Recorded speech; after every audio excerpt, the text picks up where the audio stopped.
మన కంట్రోలర్ ఏమో కంట్రోల్ చేస్తుంది, అల్ట్రాసోనిక్ సెన్సార్ ఏమో ఆబ్జెక్ట్ డిటెక్ట్ చేస్తుంది, సర్వోనేమో రొటేషన్ కోసం.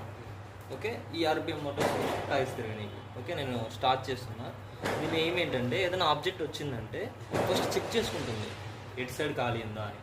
ఓకే, బ్యాక్ వస్తుంది, బ్యాక్ వచ్చి లెఫ్ట్కి తిరుగుతుంది. ఓకేనా, లెఫ్ట్లో కూడా ఇంకా ఆబ్జెక్ట్ ఉందనుకో, సో అప్పుడు చెక్ చేసుకుని మళ్ళీ లెఫ్ట్ తిరుగుతుంది. అర్థమైందా?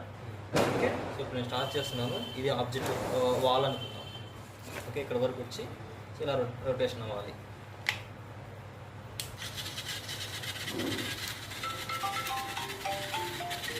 సో ఆబ్జెక్ట్ బ్యాక్ వస్తుంది, లెఫ్ట్ తిరుగుతుంది. ఆబ్జెక్ట్ ఉంది, మళ్ళీ బ్యాక్ వస్తుంది, మళ్ళీ లెఫ్ట్